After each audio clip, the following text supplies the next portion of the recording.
yeah. Hey, it's your friendly neighborhood Chillaboo, live on the steering wheel cam once again.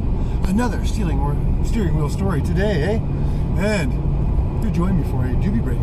All right. A blustery, sunny day, fluffy clouds in the sky as we head west.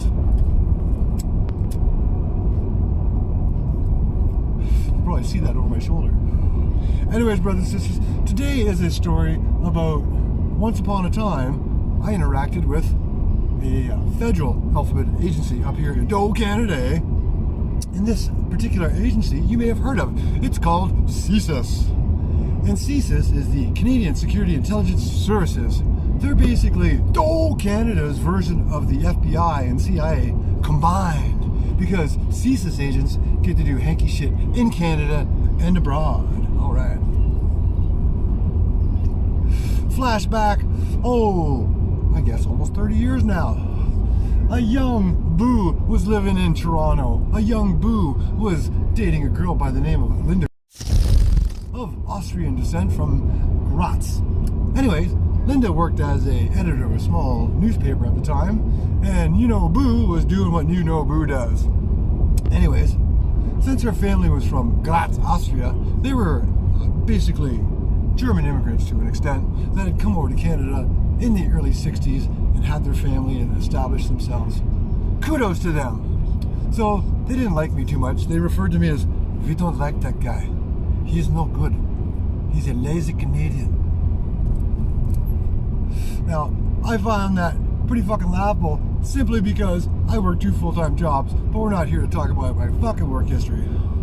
Anyway, Linda had a sister, Krista, and she was a fucking cuckoo for Cocoa Puffs bitch. I'm talking like Bunny in the Pot, fucking crazy. Anyway, she didn't like me, and that's cool. I wasn't dating her. And their older brother, Walter, did not like me either. You see, Walter worked for See-Sis. He was, I kid you not, a fucking spy. He was an agent. He was a secret agent man. So, secret agent man didn't like me. He checked into my past, found out that I had a criminal history, a nefarious past as it were, and told the parents, and they really don't like that guy. So, how this gets weird is, what the fuck is Walter gonna do to me? I'm like mid-20 years old fucking guy, just doing a thing, dating his younger sister. What the fuck? What are you gonna do? You're a See-Sis agent. What are you gonna do? I'll fucking tell you what Walter did.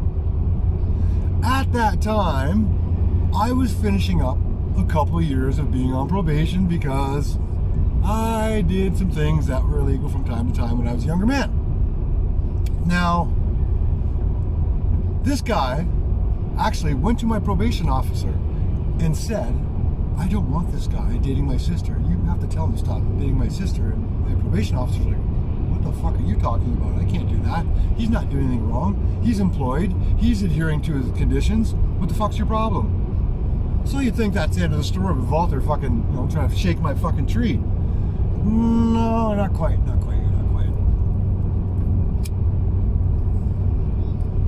You see, one day, there was a loud, aggressive knock at the place I lived. I lived in a fucking gorgeous house in the Roncesvalles areas in Toronto.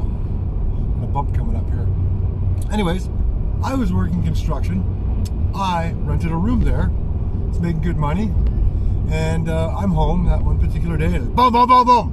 Boom, boom, boom, boom. Now, if you've got a history with the authorities, so to speak, you may recognize that knock. Because I surely did. To this day, I know that knock. And that knock is a cop knock. So I go downstairs, answer the door to my sort of rooming house, as it were, and these two very intimidating, fucking, just their physical presence was intimidating to me. I'm not the man that you see before you today. I was not so quite as fit. But anyway, I digress. These two fellas were fucking straight up street cops, vice, I don't fucking know, but they were huge, they were intimidating, and they fucking rattled my cage like you would not believe. They were fucking, what were you doing on this date and that? And we saw you're on security camera for robbing a bank, and show us your tattoos. Show them all the tattoos I've got and everything, and the next thing you know, they're like, let's see, you got any tattoos on your chest? It's like, no. I showed them the tattoo on I showed them that there was no tattoo on my chest. And they're like, oh, okay. And they were gone. I'm like, holy fuck. Like, literally, they rattled my cage because when they were gone, I was visibly shaken. So, being a young person on probation at that time with a somewhat sordid and colorful long criminal history, I called my probation officer and I said, hey, this just fucking happened. And she's like, well, I'll look into that. I'll get back to you. It wasn't you, right? I said, no, it wasn't me. So, she gets back to me. And as luck would have it, these two fucking clowns came, rattled my cage quite thoroughly on the behest of a certain alphabet agency. Food for thought.